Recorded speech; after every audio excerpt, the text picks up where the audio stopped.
بسم اللہ الرحمن الرحیم اللہم صلی علی محمد وعلی آل محمد۔ میں محمد احمد بھٹی ایک عام سا شہری پاکستانی اور ایک ادنا سا غلام حضور پاک صلی اللہ علیہ وآلہ وسلم کا کچھ باتیں میں آپ سے شیئر کرنا چاہ رہا ہوں، ایک پاکستانی کی حیثیت سے، ایک عام ادنا سے، ایک گناہگار مسلمان کی حیثیت سے۔ حضور پاک صلی اللہ علیہ وآلہ وسلم نے فرمایا ہے کہ اگر آپ کوئی برائی دیکھیں تو اسے اپنے ہاتھ سے روکیں، اگر نہیں روک سکتے تو اپنی زبان سے روکیں، اگر وہ بھی نہیں کر سکتے تو اپنے دل میں اسے برا جانیں۔ یہ ایمان کا ایک ادنا ترین درجہ ہے۔ تو ہمیں جو ہے ہر وقت ایک جو ہے کیا کہتے ہیں، حق و باطل کی جو لڑائی ہے اس کا سامنا کرنا پڑتا ہے ہمیں ہر جگہ پر، گھر میں ہوں، گھر سے باہر آئیں، محلے میں آئیں، اپنے شہر میں آئیں، گلی میں آئیں، کام کی جگہ پر آئیں یا کوئی بھی جگہ ہو، وہاں پر ہمیں دو راستے نظر آئیں گے، ایک حق کا ہوگا، ایک باطل کا ہوگا۔ ایک حق کا راستہ ہوگا جو مشکل ہوگا، نظر نہیں آئے گا، ایک باطل کا راستہ ہوگا جو بہت ہی آسان نظر آئے گا، سب جو ہے اس پر آسانی سے چل سکیں گے۔ لیکن حق پر چلنے کے لیے آپ کو تگ و دو کرنا پڑے گی، آپ کو کوشش، سٹرگل اور کیا کیا جو ہے کیا کہنا چاہیے کہ پاپڑ بیلنے پڑیں گے، اس کو سمجھنے کے لیے، اس کو جو ہے اس کی تشخیص کرنے کے لیے، اس کی شناخت کرنے کے لیے کہ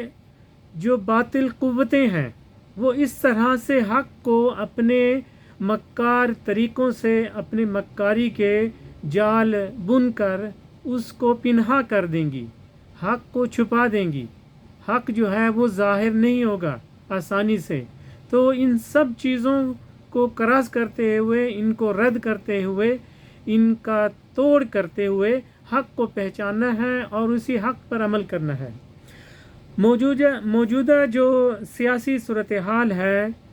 وہ بہت ہی نازک صورتحال ہے، بہت ہی ایک خطرناک موڑ پر آ گئی ہے۔ میں سمجھتا ہوں کہ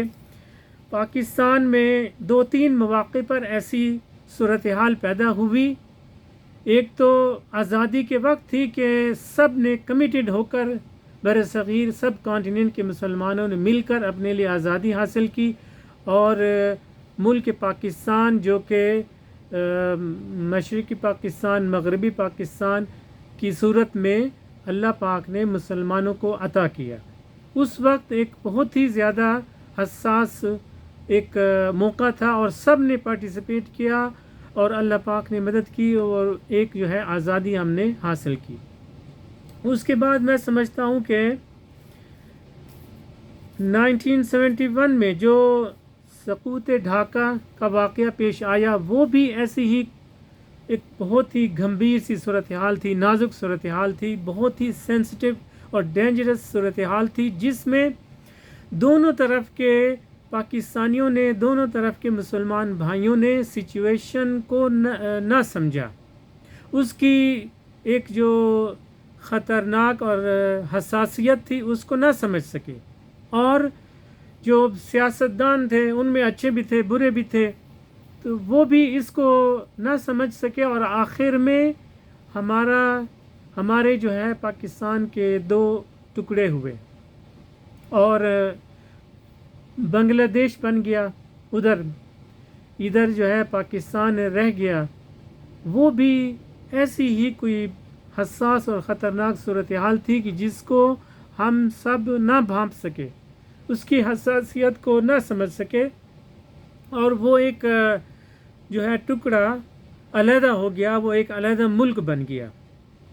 اسی طریقے سے آج کل جو صورتحال ہے وہ بھی بہت ہی خطرناک ہے۔ پاکستان کے اندرونی اور بیرونی دشمن باہم جو ہے وہ مل گئے ہیں، آپس میں وہ اکٹھے ہو گئے ہیں، اور پاکستان کی دشمنی میں وہ کھل کر سامنے آ رہے ہیں، اور ہم پاکستانیوں کو، ہم مسلمانوں کو اس سچویشن کو ریئلائز کرنا ہے، اس کو سمجھنا ہے یہ جو ساری صورتحال ہے، یہ جو ہے اپنا دشمنی دکھائی جا رہی ہے بیرونی طاقتوں کی مدد سے اور اندرونی جو دشمن ہیں ان کی جو ہے ملی بھگت سے، جو صورتحال جو سچویشن کریٹ کی جا رہی ہے وہ بھی بہت ہی سینسٹیو ہے. ہم سب نے مل کر اس کا مقابلہ کرنا ہے. اور جیسے کہ میں نے پہلے عرض کیا کہ یہ کوئی عام سی بات نہیں ہے، اس لیے ہم نے اپنی پارٹی یا اپنی جو جماعت کی وابستگی ہے اس سے بالاتر ہو کر، یہ نہیں ہے کہ کوئی اگر پرانی ہماری وابستگی ہے ہمارے باپ دادا کی نسبت سے کسی ایک جماعت کے ساتھ، تو ہم اس کا ساتھ دیں جسٹ فار نتھنگ. اسی طریقے سے کوئی مفاد ہے، دنیاوی مفاد ہیں، تھوڑے سے چھوٹے سے بہت ہی حقیر سے دنیاوی مفاد، ان کی وجہ سے ہم کسی ایک خاص پارٹی کو سپورٹ کر رہے ہیں، وہ بھی غلط ہے، بہت بڑا گناہ ہے، گناہ کبیرہ ہے. وہ اسلام کی روح سے، ہمارے دین کی روح سے بہت ہی اس کے خطرناک نتائج بھی ہیں اور گناہ بھی ہے کہ ہم نے اپنے ہر پہلو کے اندر، چاہے وہ انفرادی ہو، اجتماعی ہو، معاشی ہو، سیاسی ہو، یہ سارے جو ہے یہ پہلو ملا کر ایک دین بنتے ہیں. الحمدللہ ہمارا جو ریلیجن ہے، ہمارا جو مذہب ہے، وہ ایک صرف مذہب نہیں ہے، ایک جو ہے دوسرے مذاہب کی طرح ایک ریلیجن نہیں ہے، یہ ایک دین ہے، ایک کمپلیٹ کوڈ آف لائف ہے جس میں ہر چیز کا ذکر ہے. اور ہم نے اپنے قرآن و سنت سے ہم نے رہنمائی لینی ہے. جیسے کہ سننے میں آتا ہے، کچھ ہمارے بھائی ایسے جو ہے بات کرتے ہیں کہ نہیں جی سیاست تو ایک غلاظت ہے، وہ تو ایک گند ہے، وہ ایک شریف آدمی کا کام نہیں ہے، اس میں اخلاق سے جو ہے نا ہٹ کر یا اخلاق سے گر کر ہی اس میں پارٹیسپیشن کی جا سکتی ہے. تو ایسی بات نہیں ہے، یہ بھی ایک بہت بڑا جو ہے فیلڈ آف لائف ہے، ایک زندگی کا بہت بڑا شعبہ ہے جس میں ہم نے اپنے دین کے مطابق اپنا حصہ ڈالنا ہے. جیسا کہ ہمیں اپنے اسلاف سے ہمیں اپنی جو ہے نا کتاب سے، قرآن و سنت سے رہنمائی ملتی ہے، اور اس کے بعد حضور پاک صلی اللہ علیہ وسلم سے رہنمائی ملتی ہے، اصحاب کرام سے رہنمائی ملتی ہے، اہل بیت سے رہنمائی ملتی ہے. وہ ہم نے اس کے مطابق سیاست میں بھی اپنی پارٹیسپیشن کرنی ہے، اور پارٹیسپیشن کرتے ہوئے بہت ہی ایک محتاط انداز سے پارٹیسپیشن کرنی ہے، اپنا حصہ شامل کرنا ہے. جو کچھ ہم کر سکتے ہیں اپنے ہاتھ سے، اپنے عمل سے، اپنی زبان سے، اپنی نیت سے، اپنے فکر افکار سے، وہ ہم نے اس میں اپنا حصہ شامل کرنا ہے. یہ ایک امتحان ہے، زندگی ایک امتحان ہے.